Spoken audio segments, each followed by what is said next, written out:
ने, इस देश की बीजेपी पार्टी ने, कि हम सब उसी के अंदर बहते चले गए और ये पता ही नहीं चला कि कब हमारे हाथ से लूटने की मशीनें हमारे घरों में लगा दी गई। इसमें तानाशाही, राजशाही चल रही है, इसको समझना होगा। और आंदोलनकारियों से और देश की जनता से निवेदन है कि हमें अगर इनको रोकना है, आंदोलन जीवियों से बचना है, तो हमें विपक्ष को साथ लेना होगा और एक मजबूती से आवाज उठा के देश के संविधान को, लोकतंत्र को बचाना होगा।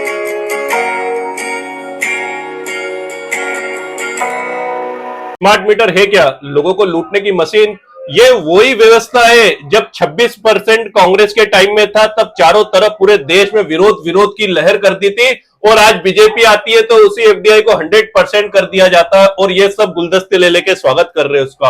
उसी का नतीजा निजीकरण, प्राइवेटीकरण का नतीजा है आज की हमको स्मार्ट मीटर देखना पड़ रहा है। आज हमें बिजली भी, हमें गवर्नमेंट की नहीं, हमें सरकारी अडानी की बिजली लेना पड़ रही है हमें। ये सब कारण की अगर जड़ों में हमें जाएंगे तो हमें पता चलेगा कि जिस चीज का हमको विरोध करना था, हमने राष्ट्रभक्ति का ऐसा परसेप्शन बनाया इस देश की मीडिया ने, इस देश की बीजेपी पार्टी ने, कि हम सब उसी के अंदर बहते चले गए और ये पता ही नहीं चला कि कब हमारे हाथ से लूटने की मशीनें हमारे घरों में लगा दी गई।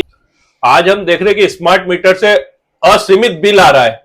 उसका कारण यही है कि हम देखते हैं कि पहले जब गवर्नमेंट के हाथ में व्यवस्थाएं होती थी, तब हम देखते हैं कि गवर्नमेंट सिर्फ डायरेक्टली आपसे अपन से पैसा लेती है, जो भी बिजली की दरें होती है, और एक नियमित होती है, एक रेगुलेटर होता है कि इससे ज्यादा यूनिट का नहीं लिया जाएगा, और उसके ऊपर भी हम लोगों को सब्सिडियां दिया जाती थी।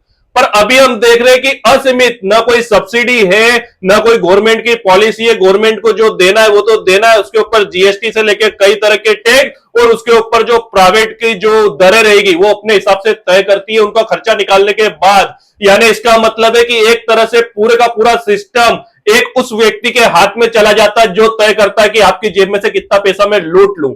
और इसी लूट का कारण है कि एक एक घर में, जहां पर हम देखते हैं कि पहले के टाइम में अगर हम देखते थे तो 100 वाट का बल्ब जलता था, और 100 वाट के बल्ब का अगर एक के घर के एक कमरे का मैं बताऊं, 100 वाट के बिल का 100 रुपए बिल आता था। 100 वाट का बल्ब जो जल रहा है पूरे 30 महीने।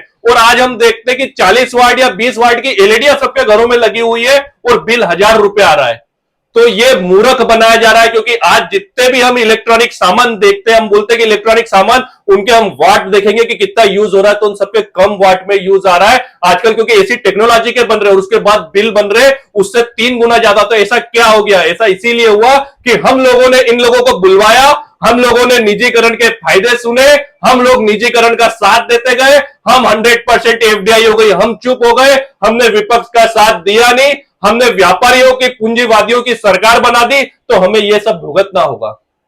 आज आंदोलनकारियों से मैं बोलना चाहता हूं कि जगह जगह आंदोलनकारी आंदोलन कर रहे हैं, स्मार्ट मीटर के बहुत आंदोलन हो रहे हैं। ऐसे ही आंदोलन मैंने देखे थे जब बस्तियां टूट रही थी, जब मकान टूटते, जब कॉलोनी के कॉलोनी अवैध के नाम पे जब तोड़ी जाती है, जब आंदोलनकारी आते हैं, आंदोलन करते, और हम देखते इधर आंदोलनकारी आंदोलन करते रहते हैं और इधर सरकारी अमला आता है और पूरा मैदान करके चला जाता है। अभी ताजा मामला भी हमने दिल्ली का देखा, पूरी बस्ती की बस्ती साफ कर दी गई, लोगों रोते गए, चिल्लाते गए कि हमारा सालों से यहां से नाता है, कोई सुनने वाला नहीं होता। इन सब का सिर्फ एक ही कारण है, जितने आंदोलन आज तक हुए, आंदोलनकारी आंदोलन करते रह जाते हैं, रोते चिल्लाते रह जाते हैं, कोई सुनने वाला नहीं होता है, और इधर जिस सत्ता को जो करना है वो कर दिया जाता है, क्योंकि आप लोग विपक्ष की ताकत को नहीं समझते। आप लोग गीता तो पढ़ते हैं, बोलते भी है कि भारत देश में गीता बहुत बड़ा ग्रंथ है, गीता का ज्ञान है, पर गीता की उस बात को नहीं लेते कि हर किसी को अपना कर्म करना होगा, और अपने कर्म के अनुरूप ही अगर वो कार्य करेंगे तो उसका फल मिलेगा।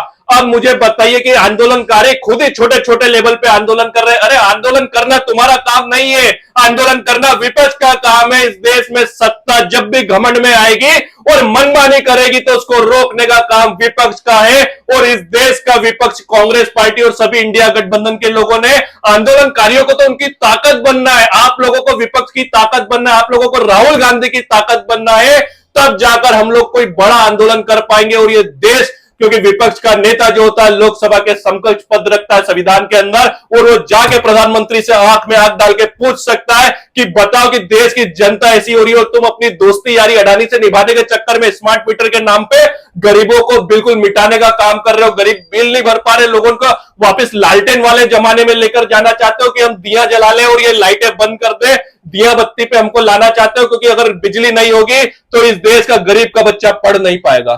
इस देश का गरीब का बच्चा बिजनेस नहीं कर पाएगा। जो घर से छोटे छोटे घरेलू उद्योग है, मेरी बहनें, मेरी माओ, ये छोटे छोटे उद्योग कर पा रही है, ये नहीं कर पाएगी क्योंकि बिजली की दरें इतनी हो जाएगी।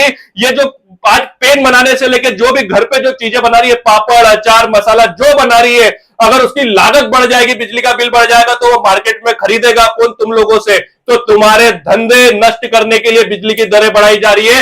तुम्हारे बच्चों को बड़ी बड़ी एग्जामों में नहीं जा पाए, पढ़ाई नहीं कर पाए, डिस्टर्ब करने के लिए बार बार तुम्हारे पैसे भरने के बाद भी लाइट काट दी जाती है, तुमको डिस्टर्ब कर दिया जाता है। यही पार्श कॉलोनी में कभी लाइटें नहीं कटती है। उनको बिजली के बिल से कोई फर्क नहीं पड़ता है, फर्क पड़ता है गरीब शोषित व्यक्तियों को। तो इन गरीब शोषित व्यक्तियों को समझना होगा कि इसके पीछे एक वो ताकत लगी है जो तुम्हारे बच्चों को, तुम्हारे धंधों को जो खत्म करना चाहती है। क्योंकि बिजली भी अडानी की और बड़े उद्योगों भी अडानी, अंबानी और इन्हीं लोगों के हैं। और ये पूंजीवादी लोगों तय कर रहे हैं कि तुम लोग धंधा करोगे या नहीं करोगे। अगर करोगे तो उनके ही शर्तों पे करोगे। ये अप्रत्याशित देश में तानाशाही, राजशाही चल रही है, इसको समझना होगा। और आंदोलनकारियों से और देश की जनता से निवेदन है कि हमें अगर इनको रोकना है, आंदोलन जीवियों से बचना है, तो हमें विपक्ष को साथ लेना होगा और एक मजबूती से आवाज उठा के देश के संविधान को, लोकतंत्र को बचाना होगा।